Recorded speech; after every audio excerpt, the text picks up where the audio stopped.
Everyone, it's another Tuesday on Your View. Welcome to the show. I am Obiajulo Olabisi Ubo, and with me are the ladies. Excellent morning, Waike. Good morning, Obiajulo. Good morning. Good morning. How you doing? I am okay. I'm fine.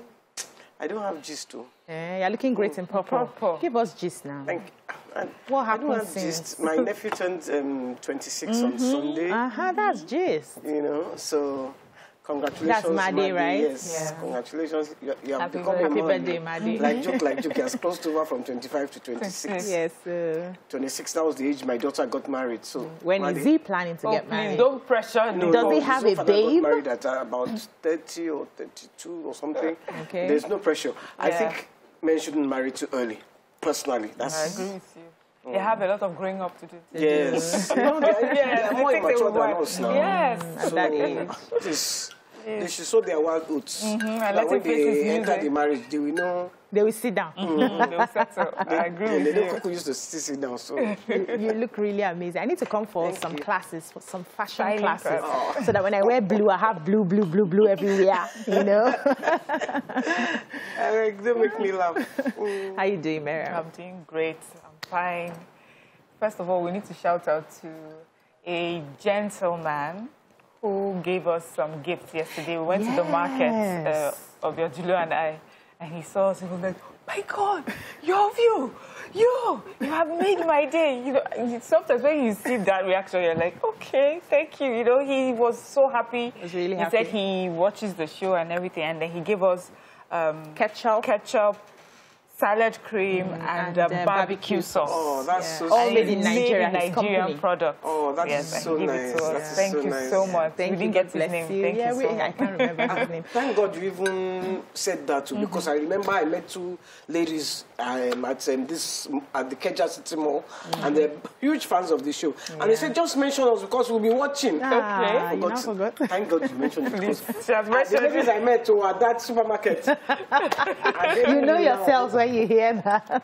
Yes, and I also like to mention Yinka Olatubosun. She works with This Day, a newspaper. I forgot to mention it yesterday. So we saw she did a feature on me. And it was a long time ago. I'd completely forgotten about it. And then it came out on Sunday. Sometimes some of these things come at a time where you just need a little boost. Them, You know, and you're feeling... To tell you you're doing well. Yeah, you're not feeling now. seen, and then you're like, we see you. You're global now. So thank Miriam you is so much. global now. We're global now. Remember that guy? Yes. Yes. I watched it. Where is he? I don't know. I don't know. He's been acting once in a while.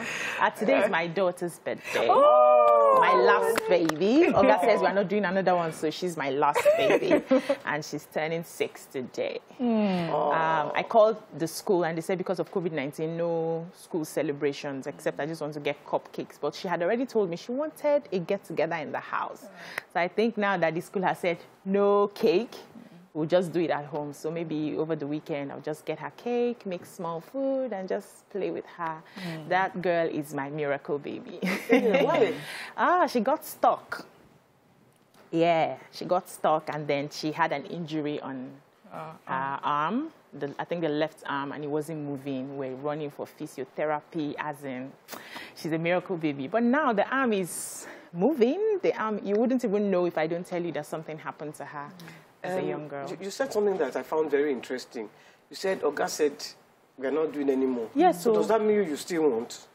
I would have wanted one more boy to just keep my son company. But if a girl comes and comes, No, you do not come out girls.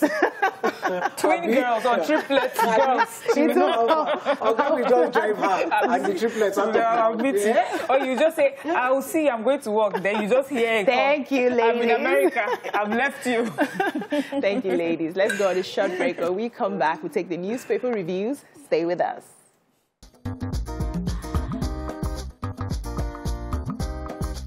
Stay tuned. Your View will be right back. Welcome back. So we're starting today with the Daily Trust. Insecurity, Naval Chief canvass for border walls. Electoral Act, pressure on lawmakers to adopt House version on e-transmission. 42 killed in attacks, reprisal in Kaduna. 2023, North rejects Southern governor's demand for power shift. says they are confused over VAT. Hails anti-banditry operation. Afenifere Pandef condemn stands governor's mom. Nigeria's e-Naira platform goes live without transactions. Fuel scarcity looms as tanker drivers mobilize for strike over poor roads and safety. One dies as classroom collapses on students in Ogun. How ISWAP fighters attacked our base in Sokoto. Who has your story in the Daily Trust? Okay, so yesterday, we took the story where we had said that the military base in Sokoto was attacked by ISWAP fighters and there were casualties. The defense headquarters has confirmed this and saying that, yes, these people came, but that the military on the Nigerian side also, counter-attacked them. That, yes, there were casualties, but they were able to also, some of them were injured. They went after a few of them who ran off, but, and some of them were also killed. So it was not totally just like they took over of the Nigerian military side. The military too was a tough battle. Yes, it was a battle. And they're saying that, like we mentioned yesterday, that the shutdown of telecommunications has now allowed them to be using the telecommunication services from the neighboring country, and that's how they're able to bring themselves together and further, this attack. But we have some reports coming from Zamfara. People are saying it was not really ISWAP that did this. They said they've never had any ISWAP presence since 2018. They said it is a notorious bandit leader in the eastern part of Sokoto called Turji, who has claimed responsibility for this attack. Wow. So it's not, as far as it's not ISWAP, this is this person that has claimed attack. And people also in the laboring area are saying there's no sign of these bandits running away from their place or any leader being killed. That, yes, sometimes they move from camp to camp. That, yes, they can just tell that they have moved from camp to camp, but there's nothing to show that these people were killed. Are scared or something. Based on what the military is saying, that they are saying there's nothing to show that these bandits were shot at or killed or that they ran away from their base. So those are the... I looked for that because I listened to that story on the radio, and I looked, because in Zamfara they've locked down communications, and I'm hoping we treat it here as a topic, because if the bandits still have access to communication, and the residents don't have access to communication, it's worse off. They're worse off because they can't call for help, they can't do anything. I can't do my daily business. I mean, we are living in the 21st century, for goodness sake. I think it works. How can you not have communication? But No. Just let us put ourselves in the people of Zamfara. Are we saying that they are villagers and they don't deserve to have communication? No. Okay, so the reason they did this was for the security. Yes. And I think it should have been a very short-term measure. Because it's taken so long, the bandits have capitalized on that. They found the loopholes. And they're using that. Which is it's going to be obvious. How can? Just imagine they said that all of us are not going to use phone again for the next 1 week. Well, they're taking us Twitter. Yeah, we survived. Taking us Twitter. We're not surviving. Some people can still go on Let's Twitter. move on. We will not have phone for the next 1 week. Do you have a story here? I was just going to... the fuel scarcity? What do you call them? The tankers. Tanker drivers, okay. Yeah, they said that they're going to go on strike because of the bad state of the roads, and they're not allowed to put their...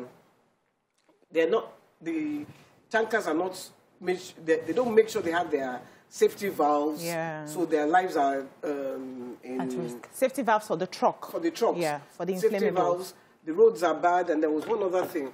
That they mentioned. The tonnage capacity. Yes. So they take more than they are supposed to carry. Yes. Wow. So the marketers are the ones who are doing that. Who are at fault, and the government is not ensuring compliance. That all these things are put in place, and they actually face the law. Yeah, they said I think the strike was supposed to happen from May 1st. They suspended it, but they said now they are giving the federal government to the 8th of October. If nothing is done, they will go back. Please, fuel should not increase at this time. Everything else has increased. Moving on now to the nation. 42 killed, houses razed in Kaduna attacks. Mob lynched Lagos police chief won't die in vain, says CP. Government raises visitation panel for LASU. 7.5 million doses of COVID-19 vaccines expected. Ohanese's seeks end to killings, arson in Southeast. North governors, emirs reject power shift in 2023. Sit-at-home traders devise means to recoup losses. 13 wedding guests die in crash. Who has what in I have the story from Kaduna State. Very sad story. 42 people have been reported killed in Zango and Kataf and Kaura local government areas in Kaduna State. They said that this was within 24 hours, was described as unrestricted bloody violence. They say on Monday, 8 people were killed in Zango and Kataf, but Sunday evening before this Zango and Kataf in Kaura, 40 people were killed. Houses set ablaze. They said these bandits, terrorists, wherever they are, came into the community and it was raining and they just started shooting at everybody. Wow. So most of those who died were women and children. The Southern Kaduna People's Union, you know, they're saying that that for their communities, they did not see enough Operation Safe Haven, police and other security operatives presence in those communities, and that they do not even have something as cheap and as small as a drone for surveillance. Wow. They feel that, and they're expressing that for them, they feel it's deliberate because the Hausa, Fulani communities seem to have a heavier police and security operative presence. That's according to them.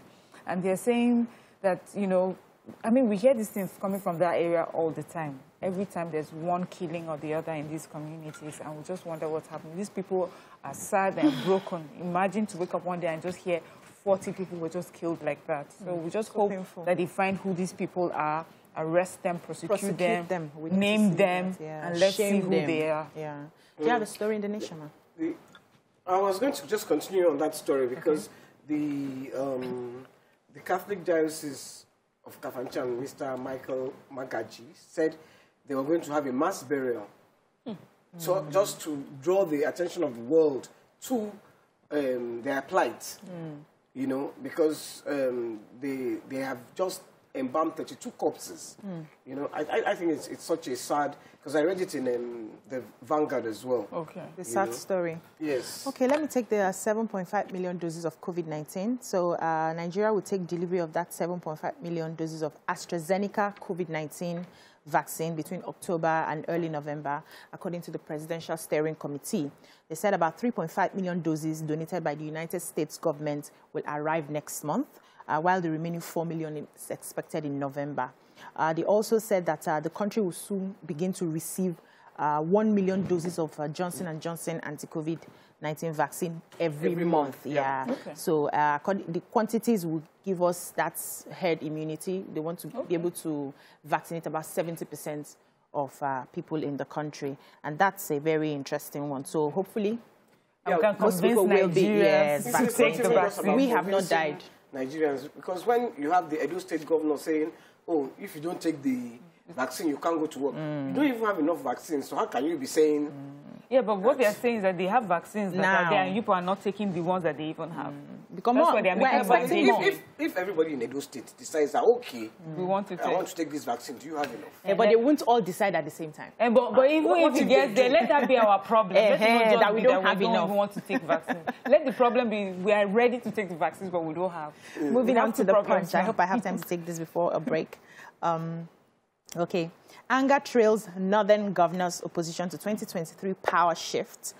74% global youth population in Nigeria, 9 others 2041, according to the World Bank. Group floods Osun with Osibaju's 2023 presidential posters.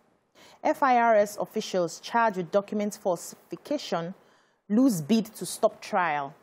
We are investigating extortion of inbound travelers at airports, federal government. Petrol subsidy hits 905.27 billion. Oil rises to $79.71. 48 killed in Kaduna fresh attacks, so Kapu blames police. 1 dies, 16 rescued as Lagos boat hits rock. PDP knocks Ogun State governor over Abiodun, government over Abiodun, deputy speaker's foreign trips. What do we have here? I want to take the PDP. Seriously? Yeah. Go ahead. I'm shocked. So shocked. The People's Democratic Party have faulted the governor, Dr. Abiodun, and his deputy, Noimot Salako Oyedele. They left the country at the same time. Whoa. When Dr. Abiodun was leaving, he left shortly after his father's burial, and he was seen with the party leader. He handed over to his secretary, the Secretary of State, not the deputy. So the deputy, in annoyance, said, "Hey, you've handed over to him." Okay, myself, I'm going to London. Wow. She said went to London. Then the speaker said, since everybody is out, I'm going to America. You're kidding. I'm not kidding. Everybody goes. Who's going to do the work? That's where they are now. Maybe that's why our road is not touched. Wow. Let's take a short break. The newspaper reviews continues after this break. Nigeria. Stay with us.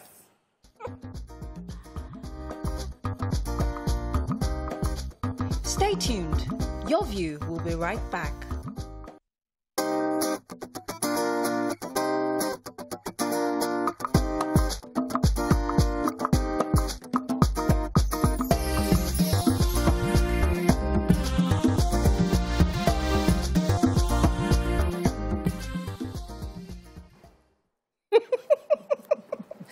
Okay, welcome back. So please, I really don't believe that story. Give it to us. Okay, so the state chairman of PDPO said that he described it the height of insensitivity to governance.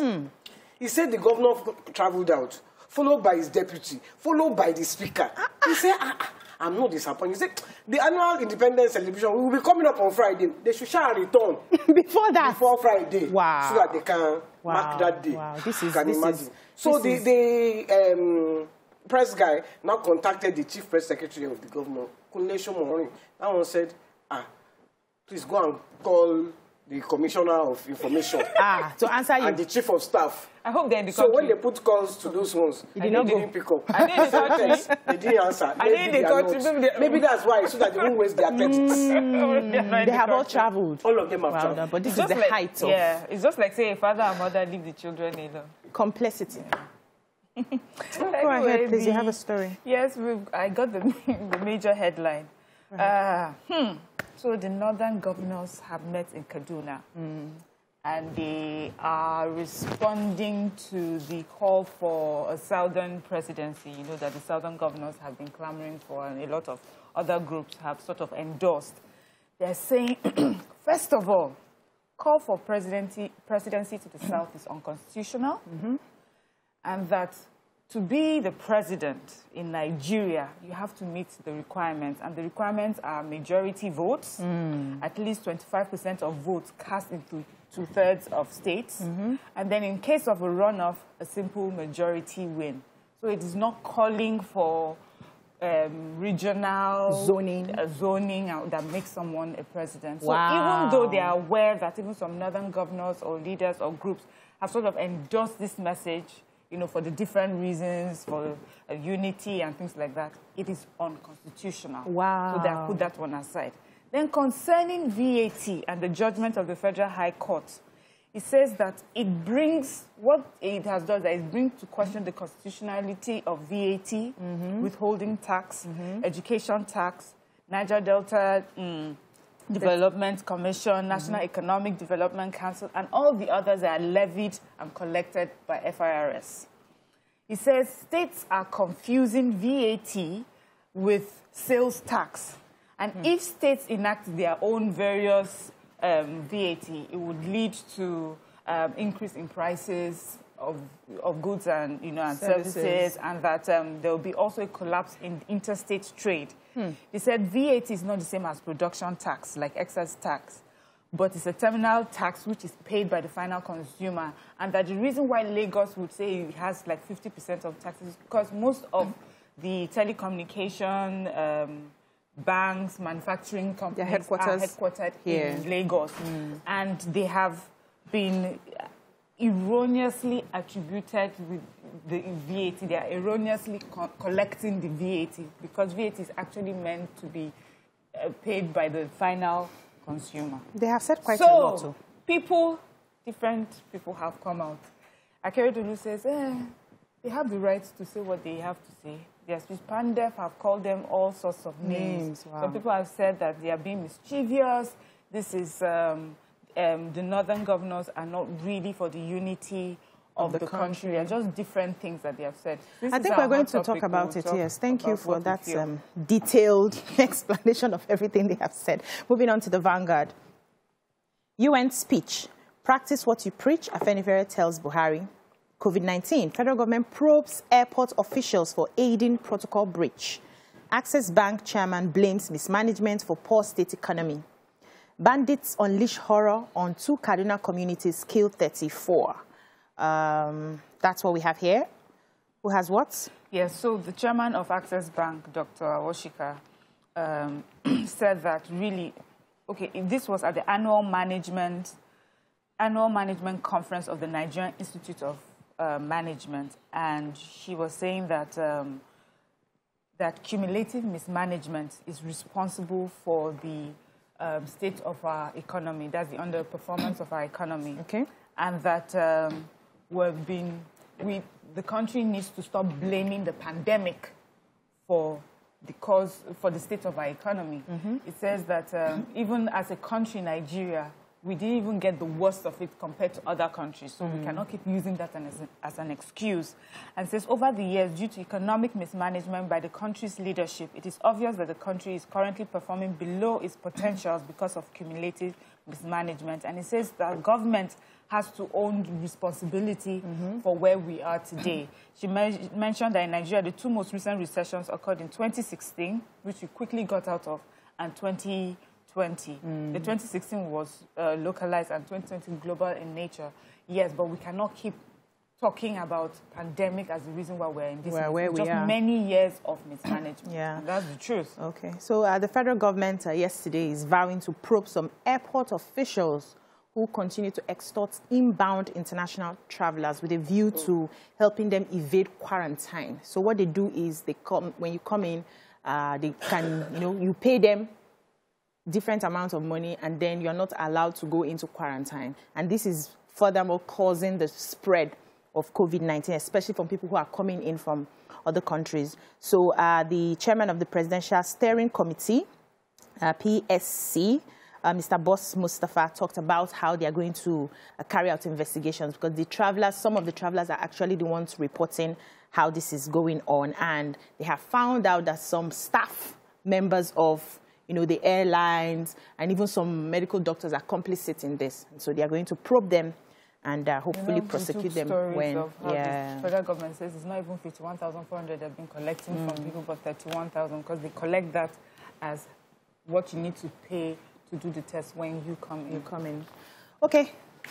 You want to take a story here? I just want to talk about the Afenifere saying that Buhari is not practicing what he's preaching. He said in Buhari's speech, he talked about Israel and he called for Palestine and Israel to resolve their differences and that the skirmishes between both borders is the question of justice and fairness and equity. So they are saying, come, you are saying that about what of inside your own country? What are you doing to settle the skirmishes inside your own country? That is it only on the global level that this is fair? So inside your country you can be fighting. Charity begins at home. First of all, check when they say clean the cockroach in your eye before you remove the cockroach in Miriam's eye. Moving on to the Sun. Northern governors dare South on 2023 presidency. We've taken that. 13 die in road accidents in Rivers. Gunmen kill 4 in Anambra. Raise 4 vehicles. Sit at home easing out in Southeast. Life gradually returns in Owerri, Umuahia, others. Aba deserted. Vehicle conveying foodstuffs raised in Enugu. WHO to build world-class laboratory in Enugu. Secrecy in government undermines access to information editors. Do you have any story in the Sun? Yes, I do. So the vehicle conveying fruits and vegetables coming from the north was stopped and then set ablaze in Idem Junction, Ibiagua, Nike, or is it Nike in Enugu is local government area of the state. They said, yeah, first of all, no lives were lost, but they said it seemed like this was in accordance with the sit-at-home injunction where everybody's meant to sit at home, and this vehicle was coming with proceeds from the north, and they just stopped and set everything ablaze. Although it says that the fire service came in quickly and put the fire out, and the police was also contacted. Although they did not confirm, the police did not confirm the story, but they said they will get back to it later. As of the time of this report. Please, when it comes to food and things like that, I think it's important That's to know the personal businesses. Apart from business, they are taking it to feed people, to eat. Yeah, but the leadership of IPOB, repeatedly announced that they have suspended the sit-at-home. So they are saying that they are not the ones doing all of this. They cannot be destroying themselves. So there are hoodlums who have taken advantage of what is happening to cause mayhem in the southeast, and they are looking for them. They are going to fish them out. Now, you can't be fighting somebody on the outside and then eating up yourselves. They also said that they got wind of some bandits are planning to invade the southeast, and they're going to put it on IPOB members. They're saying they cannot fight their people. Why they started that was to fight for freedom, not killing their own people. So they are not the ones doing what is happening right now, and they are still going to join hands, join security agencies to fight the hoodlums who are perpetrating this. I think this is very important they do this. I think it is because number one, is giving IPOB a very bad name. Yes, it is. So even the people who are supporting them will stop supporting them, because if you are not killing us, so what's the point? And a lot of them, so they need to investigate it quickly. Yeah,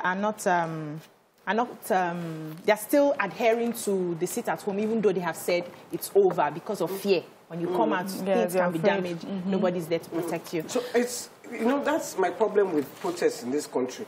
When you take your protest to the streets, the people your enemies will take it over. Take advantage and just. It's what happened during NSAS. It's not. The NSAS was peaceful. Yes. And then. Criminal elements. What people said is the people that they sent to come and spoil everything.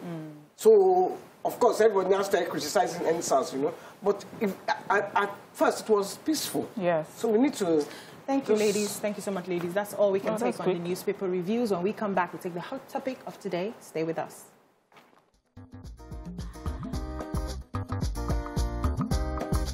Stay tuned. Your View will be right back.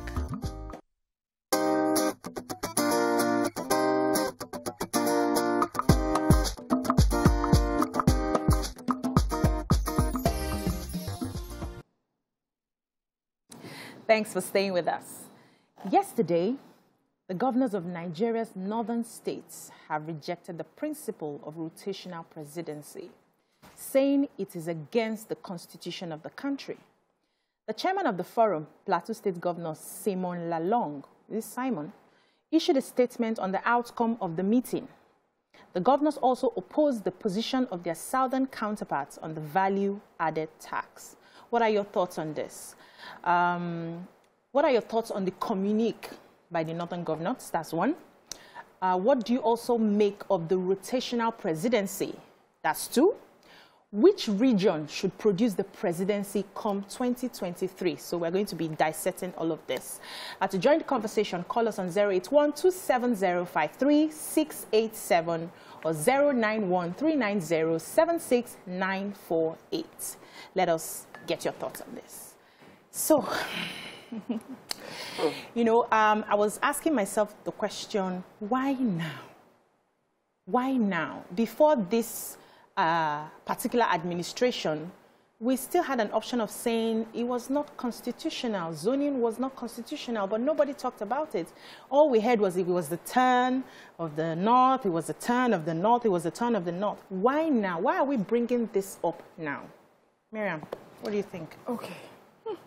I should have gone later because I feel that this is my region, and this is because if we look at it in paper, they're right. Constitutionally, zoning is not, it's unconstitutional. It's not in our constitution that we would zone these offices. You are elected, and they also read, from the communique, they read in the ways what the requirements are to be the president of Nigeria or whatever other offices we're holding. We get that.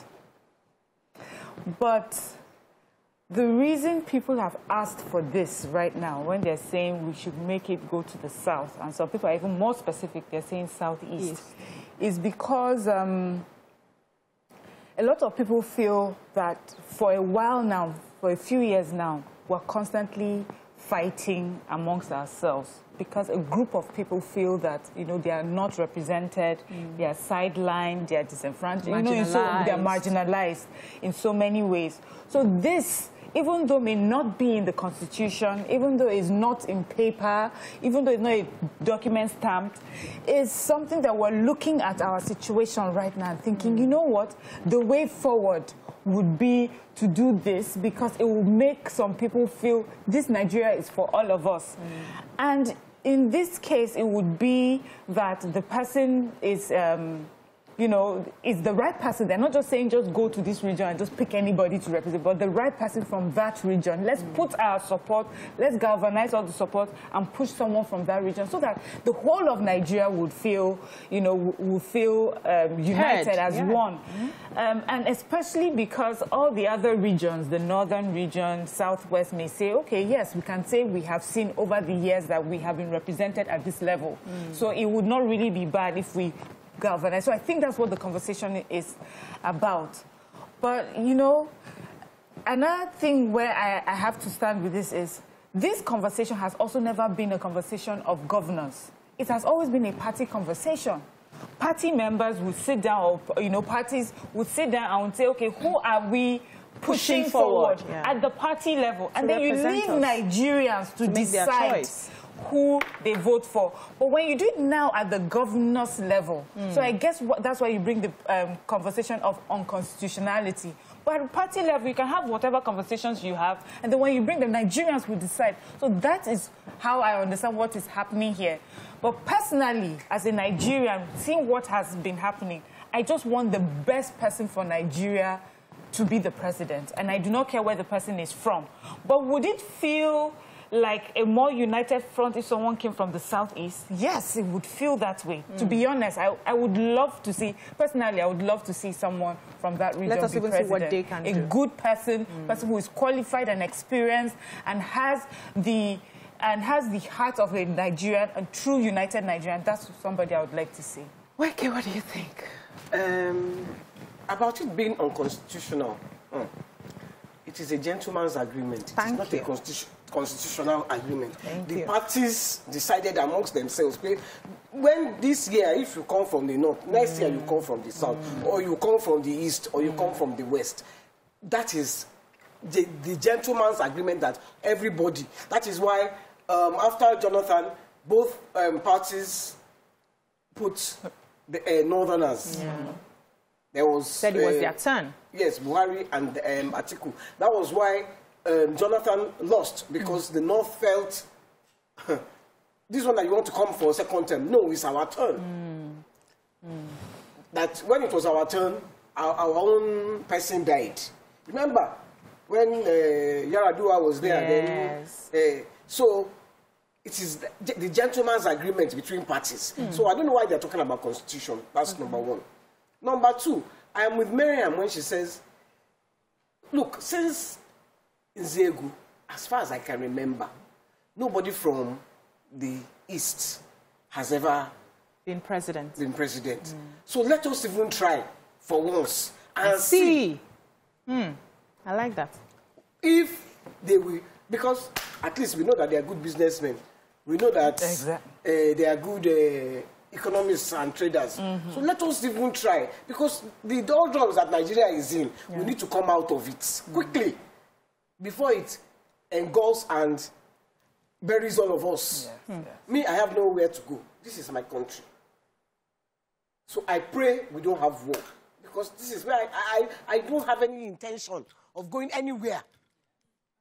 Where is there to go for us? And I have any intention of carrying my bag on my head and running to Benin Republic border. Kafanchan. Kafanchan is in Nigeria now. We'll all be leaving to the border. So we'll all be running to border. Some will go to Cameroon, some will go to... True. In fact, those ones will even waiting for us. You have come. You 200 million people. Oh, yeah.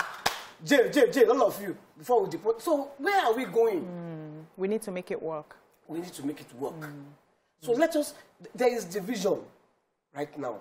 And this kind of conversation that they're having, okay, they may say, okay, the southern governors had their own, where they said, but they feel that as per the gentleman's agreement, it's now it has to be obeyed. The integrity of obeying the gentleman's agreement.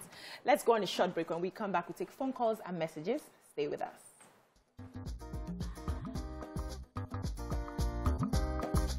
Stay tuned. Your View will be right back.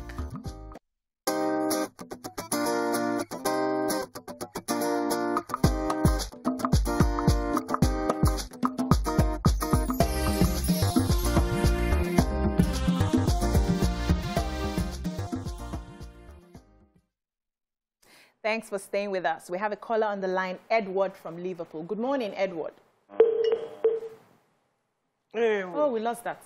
Okay, so, you know, there's been this conspiracy theories that the North is not ready to relinquish power. And with what is happening now, with the things we're hearing them say now, do you think that is beginning to be true? And do you also think that this will further either divide us further or bring unity to the Nigerian country? It will definitely divide us because already there is this division. There is this, the Yoruba saying their own, the IPOB saying their own, everybody, the Northerners too are saying their own. So there is this division already. So I think we need a leader that's going to actually bring us together. As one.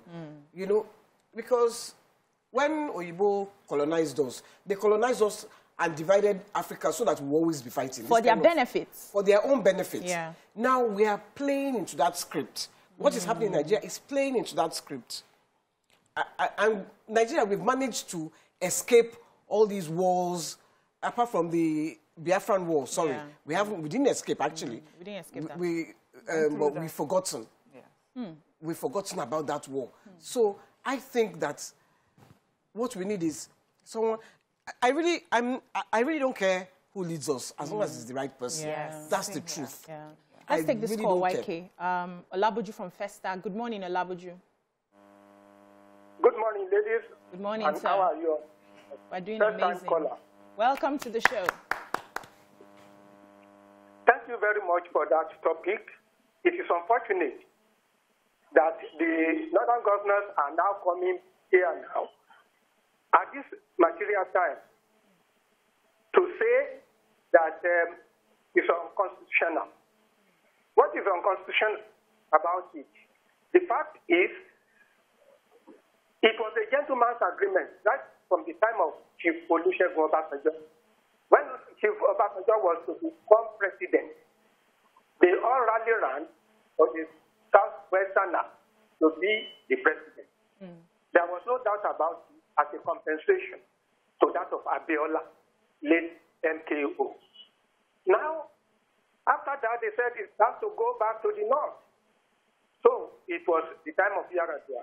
Unfortunately, Yar'Adua died before the expiration.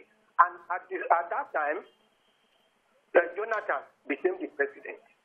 In compensation, now our gentleman Buhari is now there, so that the northerners can have their own opportunity. It is the time for it to go back to the south. Whether it's good for the southwest, southeast, south-south is another issue. The issue now is the whole thing should come back to the south. For the northerners now to be saying that it's not part of the Constitution. It was a gentleman's agreement, and we were all honoring it. So they too should honor it if they are not having another thing to do. Thank you so much, Edward. Let's take another call. Isaiah from Abuja. Good morning, Isaiah. Good morning. Good morning, sir. Yes, I love this wonderful topic that we're having today. Thank you. I'm also from the north, but I think we have been a little bit selfish. When you begin to hear laws and constitution, it's actually when we know that it's going to affect us from the north. We are talking about constitution at the moment, but previously, when Goodluck was there, nobody talked about constitution. It would be right if we have 4 children at home, and today I take the morning devotion, tomorrow the next person do the same thing. So we are having equal rights. Not because maybe I'm the oldest, so I must be the only intelligent person to carry out the work. The leader. In each region, must be a competent leader. As the other lady said, yes, we don't care where the person is coming from. We need somebody who can unite the nation at the moment. But Oh, thank you so much, Isaiah. We'll take a short break now. Oh, okay. Miriam, you wanted to give it to us. So, you mentioned conspiracy theories. And for me, usually I do not like to, dwell on things like that. And it's because it's important that we need to be sensitive in this time, especially as we have dissenting views, dissenting voices when it comes to ethnicity, religion, and things like that. But I think I would just like to make a case for, some other parts of Nigeria, especially the north, on some theories, too, that they may be afraid of. And I think it's also important that the other regions that are putting themselves out to run for the office of the president need to find ways to, allay some of these fears. There's a fear of the Southeast constantly calling for secession. There's a fear that, they are in different types of groups. So do we trust? So these are the thoughts of the common Nigerian mind. Can we trust a person who is willing every time to say, give us our own, we are not part of you anyways? So those are the questions. How can I trust someone from that region to come and represent all of our, all of our interests? Why? Because anything that happens, these people try to separate themselves from us. They say that we are different people. We want our place. We don't feel. Because they feel. But that's the conversation. And so when you now decide that this is what you want to represent now the whole of Nigeria, you need to start having conversations with those your groups in that region and saying to them, if we need to be accepted by the whole of Nigeria, we need to be seen as wanting to be part of this whole Nigeria. So all those divisions need to be sorted out. And then when you come forward, those are the fears that are there. Okay. And those are the things that we need to accept. Let's take this call from Mohammed. Mohammed from Port Harcourt. Good morning, Mohammed. Yes, good morning, PT. I'm a first-time caller. Welcome to the show. Yeah, thank you. So I think, the point here, I think, is being overflowed. The northern governors are not opposing a southern president. They are opposing a shift that we will say the power must shift to the south. So what they are saying is, if a southerner wants to be a president, he should go through the political channel, rally around the country, get the support from different sections of the country, and consolidate on that, and become eventually, when he gets the majority, becomes the president. So I believe that's the point and the standpoint of the northern governors, and not an issue of no. A southerner cannot be. Yes.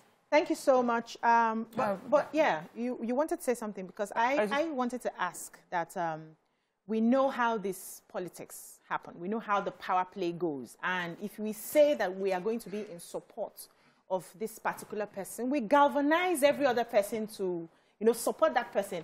But if we do not agree that we're not, if we say, for now, we're not zoning, if you can come out, come out. If you have the people, we know how we work behind the scenes to make sure that the person we want comes up.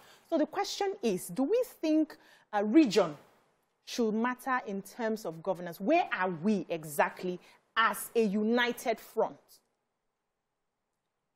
A region, you see, personally, because I don't have tribalism in my blood.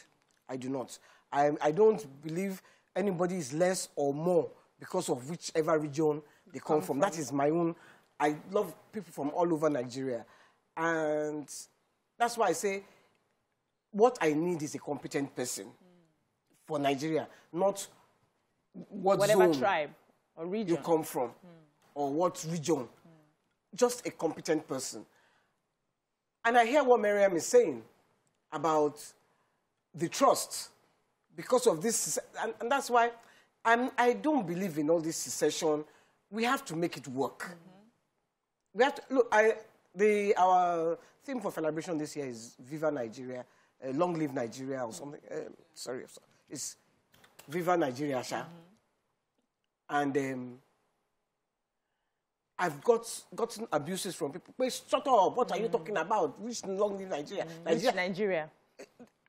And when I get it, I'm like, but why? Why are you abusing me? Because I believe that Nigeria should be one. Okay, let's take this call. Lawrence from the UK. Good morning, Lawrence. Oh, we lost you know, we lost and when we talk about the North, you know, the North is the space is huge. The landmass. The landmass is huge. But the Northerners are all very different. Yes. You have different people. But we don't know that. We don't know that. We just lump everybody together. You have the thieves, you have the Hausas, you have the Fulanis, you can the Nupes, you know, so many.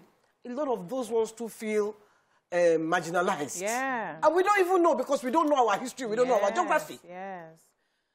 Okay, I think South, this conversation... When you look at the South, they too have, you know, a whole lot of different tribes. You need to come close to understand. So you need to understand. So there'll constantly be that need for, let it be my own particular region. Or can't we have a country where that was everybody is plan. given That was Oyibo's an plan. opportunity to be heard? Everybody. That's why they are saying restructure.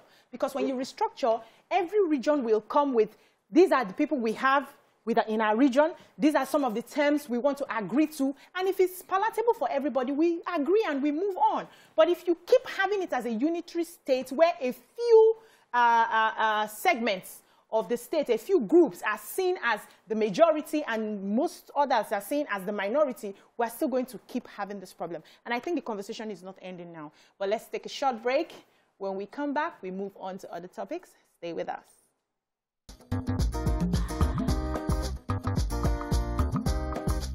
Stay tuned. Your View will be right back.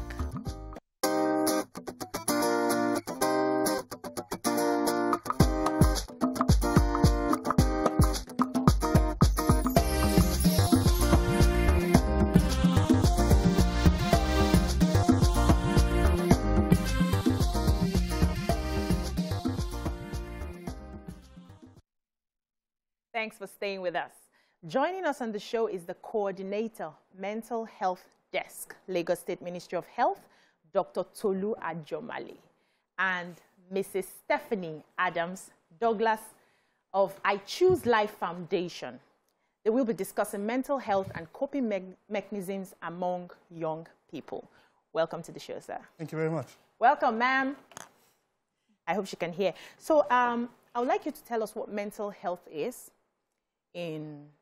break it down for the layman out there to understand what's about. Right, so usually when we have conversations around mental health, people usually think about people, roaming the streets in tattered clothes and things like that. But generally, I like to say that everyone exists on a spectrum, right, on mental health. Either have very good mental health or very poor mental health. And at every point in time, we're moving around that spectrum, depending on the things that happen around us. Environmental issues, social issues. That kind of pushes us back and forth along that spectrum. So it's all about, our ability to be able to actualize our life dreams, be productive to the society, and be happy, essentially, and being in a state of well-being. So when we speak around mental health, we are speaking around the well-being of the person. And there's a very common mantra that is, there is no health without mental health. So mental health simply means when you are okay. Yes, psychologically, emotionally, every aspect. in that balance, yes. Right. Right. Okay, you mentioned when people hear mental health, they just think you're out on the streets and things like that. And really, that is one of the reasons we don't even want to have that conversation in our homes or in our schools, because just to say to someone, maybe you need to see a therapist, like, how dare you? It's like insulting someone.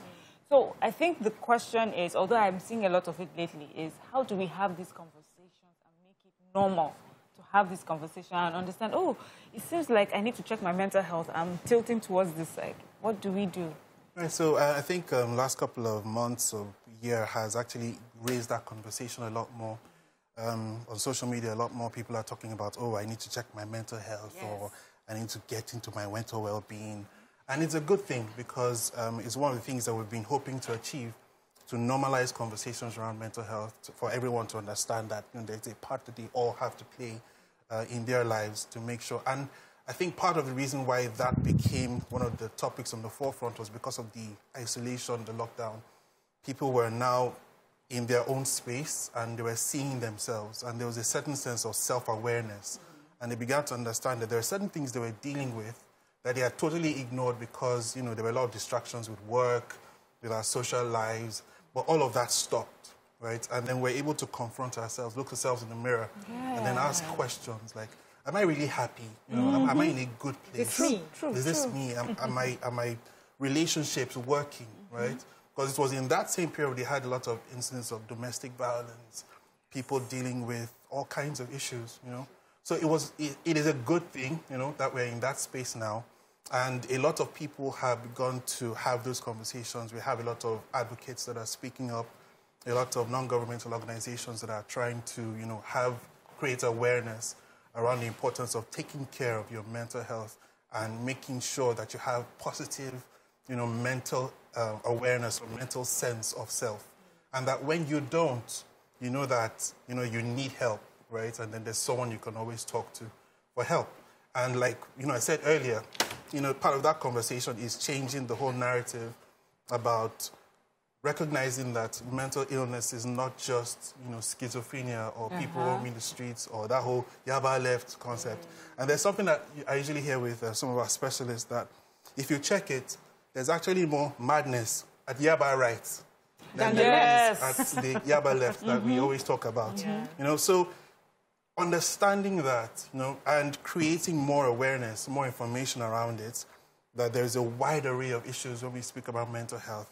Anxiety, for example, depression, so many issues from childhood to when we get really old are part of the conversations we need to have. So increasing that level of literacy amongst people so they understand the whole, gamut of the spectrum of mental health. Yeah, so I personally believe, Waike, I'll come to you in a bit, that almost everybody in Lagos is mad, because the level of stress in this city, you're driving on the road, the way the bus riders, in fact, you see well-dressed young ladies coming out to throw punches with bus drivers. And I'm wondering, wow, do you ever think that for a city like Lagos, we can get to a point where people begin to take note and take care of their mental health?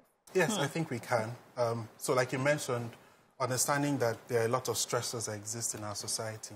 And I think it's not just limited to Lagos, but a lot of urban societies are under that pressure of trying to, achieve your life dreams, and then you're meeting with different kinds of people on your way to work, right, on the road, and especially in a city like Lagos where we have a lot of traffic. So there's that pressure of, waking up really early and then spending hours before you get to work, and then dealing with the stress of work, and then spending hours before you get home, and then you don't even get enough sleep at night, and then you're all into the whole cycle again every day. At some point, we will tend to break, right? The stress level will pull us and make us begin to react. So lots of the things that we see on the streets are not necessarily triggered by that particular incident, right? But it's a combination of all the pressures and the stress that they have had to deal with every single day. And that point in time was just an outlet for them to begin to... So sometimes you wonder, you ask yourself, what really happened just now? And then the person got out of his car, took a bat, and smashed somebody's windshield. It wasn't really because they were struggling to get into somebody's space. There was a lot of pressure, either dealing with, relationship issues at home, children are going through certain things in life, and all of that. So there are so many stressors. And an urban society is a huge trigger in itself. Okay. Let's take a short break. The conversation continues when we come back. Stay with us.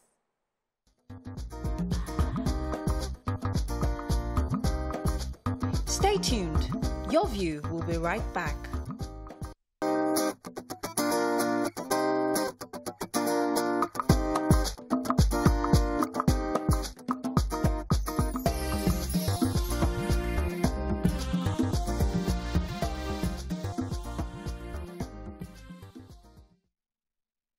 Thanks for staying with us. So I have a question for Mrs. Stephanie. Can you hear me, ma'am? Loud and clear, I can hear you. Okay. So in your line of work, so I know that you have a foundation that you help people with mental health issues. What would you say are the statistics of people in Nigeria that have mental health issues? At the moment, right now, we have over 60%. That's the statistics, yes, over 60%. And when I talk about mental health, we're not just talking about people who are roaming on the street. Like you said earlier on with Dr. Ajomale, not people who are literally throwing stones at people.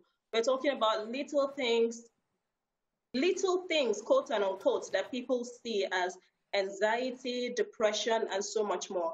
A lot of people are going through a lot in their daily lives, especially young people. However, we have chosen to just take it as a slight thing or a normal thing. You know, every day people are talking about, oh, I feel bad, I'm so anxious, I feel depressed, talking about their work environment, talking about so many things, and even how the climate itself here in Nigeria makes us feel a little bit stiff, you know. But we have all just taken it as a normal thing, which is unlikely. And talking about that, we have come to realize over the few years that a lot of people are focused on adults or, you know, elderly people. But there are few foundations or few people who are talking about young people between ages 14 to 25, because that's a critical stage. That's a stage where a lot of young people are dealing with coping mechanisms. That's a stage where a lot of young people are exposed to so many things, be it in secondary schools, in high institutions, you know. And I literally took interest in mental health when I was a teenager, considering that I got to realize that there was little or no intervention for young people except for medical interventions, you know. So we thought a support system is important for young people.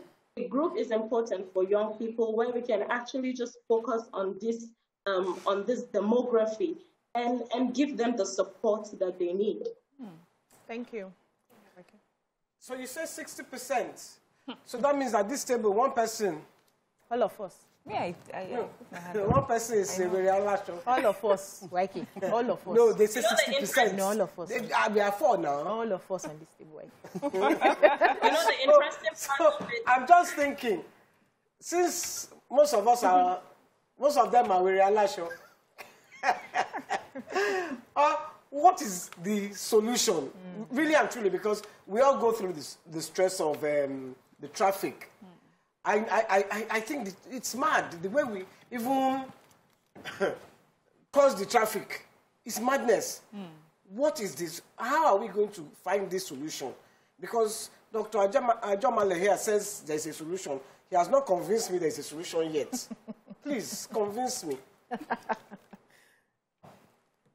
Stephanie, are you there? Okay. Oh, I'm right here. Okay. So, you know, the thing is, a lot of people don't believe there's a solution because they are not willing to open up. And that's because, yes, we live in a climate where a lot of people use your situation or what you're going through to make jest of you. We have seen that in several occasions, you know. But we can start by a support group, having to speak to a psychologist, a professional, and that's why we have people like Dr. Ajomale. At I Choose Life Foundation, we work with a lot of professionals, psychologists, psychiatrists. Of recent, we signed an agreement or a partnership with the Cairo Psychiatric General Hospital, you know, where we get a lot of young people that are going through a lot. In fact, we had a situation where a young child actually told his mother that a close friend or a relative rather has introduced him to some substance. And, you know, because, and that's on another level, you know, but the mother never believed him because she thought, oh, no, it's something like that could not happen. And it did escalate to a level where we had to intervene. Of recent, we saw a lady here in Abuja, a young lady who was absolutely misusing drugs, and we took intervention. The thing is, we can start with these conversations, and that's what we are doing. We are trying our possible best to change the narrative. We're trying our possible best to let people know that it is not normal for you to feel depressed. It is not normal for you to feel a long-time anxiety or to have long-term anxiety. You can speak to a professional. You can speak to someone. You will be so surprised that a simple solution would be speaking to a professional, vetting out. Because it takes a lot when you vet out. And when you do that, there is a lot of, it's like you've taken a log out of your heart or out of your chest, you know? So you're already seeking or you're already finding solution by speaking to professionals. And one of the reasons why we're doing this is because a lot of young people are actually being celebrated for so many things in the entertainment industry, in the sports industry, but you do not know what they are going through. Recently, a sports athlete who was at the Under-20 World Championship in Kenya shared his experience about how he was injured at the last stage of it, but because he wanted to make Nigeria proud, he had to take that. He had to take that in. Do you know the brevity to do that for your country? You know, and in the course of our conversation and our work as a foundation, we got to find out that this person literally sacrificed for his country. What do? We need him to speak with a professional. We need him to speak with a psychologist, because you never can tell the effect that will have on someone's mental health long term. All right, Stephanie. Miriam. You know, I just like, you know, where we're going with mental health and children. I was mentioning to you off camera that recently I have this great passion for child psychology, and I've been taking some online courses. And sometimes I feel that, and in doing that, it has opened my eyes that if we handle or introduce children to therapy and psychologists early, it would help with some of the issues like in their teenage years and adulthood, and even maybe the whole of, like a state like Lagos, where because of the stressors being an urban center, you know, it will just have you act a certain way or respond a certain way. If we are open to mental health interventions early enough, do you think that that would affect us in our adulthood? Yes. Positively. Usually, we usually say that, so there's this term that they use in psychiatry about plasticity. So it refers to the developmental time, you know, in the child's life where he's trying to understand his emotions, right? So we understand that a lot of the trauma that happens in childhood has an impact in later on in life. And that's of people who are much older. If you really do your thorough interventions and you go through the psychotherapy that the patients usually would, you know, are asked to go through, a lot of the fundamental issues that have evolved into mental illnesses in adulthood had started from childhood. So helping children to understand their emotions, helping children to learn coping mechanisms is part of the things that will help them have a resilient mindset as they get older. So the two things here now, there's one, on one part, you want the child to understand what it means to be angry, why they're angry, be able to express or say why they're feeling that way. When they're happy, express why they're feeling that way. But also when they're feeling those negative emotions, to learn what to do to come back to a neutral point, right? And coping mechanisms is one of the triggers that leads to the use of substances as they grow older. Yeah, so you are the... Because I'm about to let him go. But before you let him go, doctor. Yes, ma'am. I'm frustrated. NEPA, gas, traffic. Should I name more? No, we know there are plenty. I'm frustrated. All that one is trigger. Please, what's my solution? Coping mechanism. So, you know, like how we've had this conversation now, you've been able to talk about it and we've been able to laugh about it. It doesn't take away the problem, right? We still need to fix the issue that is causing the trigger. But how you respond to those stressors is what we're trying to address. Okay, so yes, there's power failure. Yes, you have to deal with traffic. You have to go to work. You have to do so many things. You still have to do those things. But how do you deal with them? How do you cope? How are you resilient in moving through while you're trying to find the solution, while you're trying to achieve your life's My dreams? brain sometimes is screaming. Yes, I want to ask you, you are the coordinator of the mental health desk in Lagos State. What exactly is your responsibility and how have you helped people in Lagos State? Right, so I think we're quite pretty wide, and I think I'll just summarize that in a few because we really don't have a lot of time. The state is constructing a 500-bed psychiatric hospital with a 1,000-bed rehab facility to increase the number of services that are available to Lagosians. We're also trying to integrate mental health into general hospitals and primary health facilities so that people don't feel like if they need to see a therapist, they have to go to Yaba, and then when they're coming out, they say, I know what you went to do there. But if you walk into your general hospital or your PHC, anyone can go in there for anything, right? So it takes away the stigma associated with that. We also launched a helpline so that people don't even need to come in, right? They always have someone that they can talk to, a counselor who is available, to provide help to them. Social media, there's a lot of work going on there as well. And just trying to create as many outlets and network with as many people like I Choose Life, right, who are also doing incredible work in communities to be able to expand the knowledge, expand the awareness, create that advocacy, and availability of services for people. Thank you so much, Dr. Tolu Ajomale and Mrs. Stephanie Adams-Douglas. Thank you. I'm sure we've learned something from what you have shared with us today. And that's a wrap on this segment. The show continues after this break. Stay with us.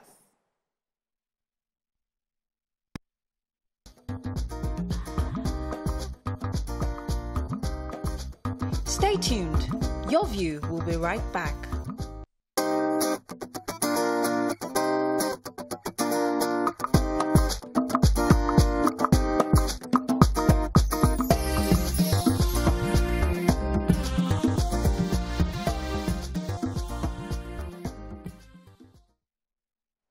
Thanks for staying with us.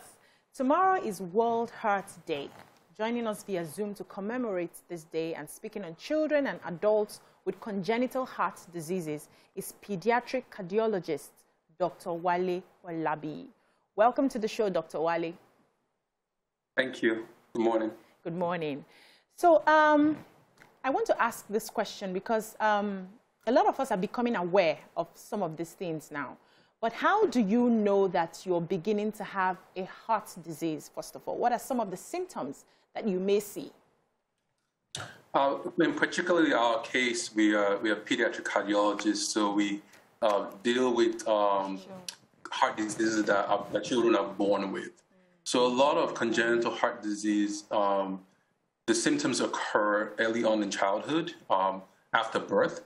About 1% of children that are born with some sort of heart defect. So congenital heart disease is the most common childhood defect that is seen.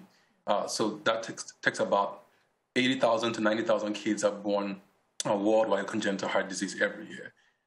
So some of the symptoms that babies can have or children can have is difficulty feeding, not growing well, failure to thrive, breathing fast all the time, and especially struggling when feeding. So those are the most common things that infants can have with congenital heart disease. Okay, so I think it's easier if a child is born and at birth those issues are noticed. There are some children who, they give birth to them and then they get into like primary school stage and all of a sudden, they have some problems. And what is sad is most of the time it's almost late at the time you realize that it may be much more serious. What should parents look out for a young, active child? And, what are the signs that a parent should look out for and think this may be more serious than it looks? Yeah, so definitely in that older child, that 10-year-old, 15-year-old that's had congenital heart disease, all their life, depending on the type, but you can have symptoms like difficulty breathing, fatigue, unable to complete previous tasks. So if a kid could run 5 kilometers before and now they're only running 1 or half, or they walk into school and now they need someone to pick them up or take them, getting fatigued is a big thing you have to watch for. Difficulty breathing, turning blue around the lips is also a big thing. Some of the kids who do survive into that age have some particular things that have kept them alive. So sometimes they squat down for patients that have tetralogy or Fallot, and they have an obstruction blocking the blood flow to their lungs. They squat down to help increase the flow to their lungs. So if you see a child squatting down a lot to help them breathe, that's another sign that they might have some form of congenital heart disease.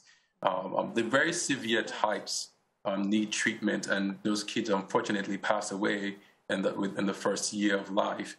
And so early diagnosis is key, but like you're saying, if they do make it on to those adolescent years and teenage years, then you're looking for things like early fatigue and difficulty breathing, blueness, and things like that.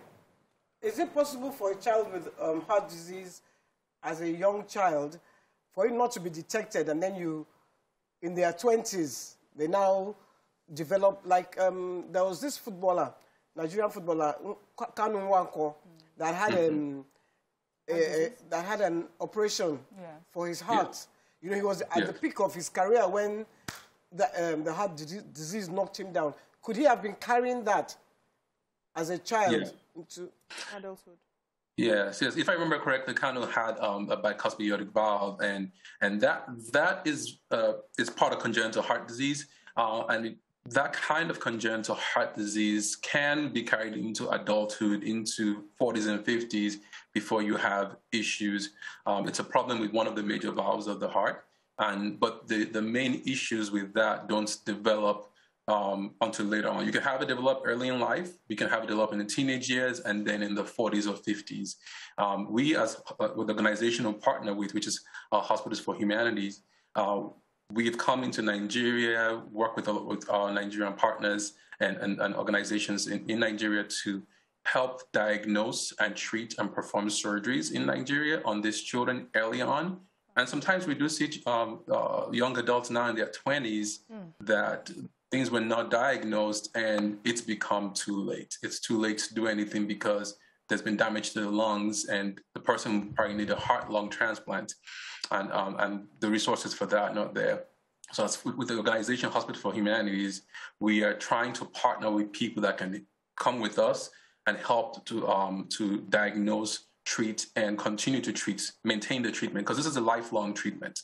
Over in the US, this is a lifelong treatment. Even after the initial surgery, you continue to need treatment and maintenance and making sure that's not just going to India one time and doing surgery and coming back. It's a continued treatment thing, making sure that the person doesn't relapse. They don't have further things that need further surgeries and things like that. Dr. Wale, that brings me to my next question, because I wanted to understand how chronic the heart disease is. But now that you're saying it's a lifelong treatment, can it really be managed? And what sort of resources do you need? For instance, someone who does not have a proper healthcare system in place. Those are very tough issues because it's a chronic disease process. 1% of children have congenital heart disease. So most of those children will do fine. They won't have critical congenital heart disease. About a quarter of those that have critical congenital heart disease. Those ones that have critical congenital heart disease, it costs a lot. You need surgeries. Most of them can be corrected with one surgery. Sometimes they need multiple surgery or surgery done in stages, so that you do a stage so the kid can get to 6 months old. You do another stage, the kid can get to 2 years old. Another stage, the kid can get to 10 years old. So it's a continued thing. And so we've worked with partners in Nigeria that have helped us to sponsor. We've done about almost like 90 surgeries.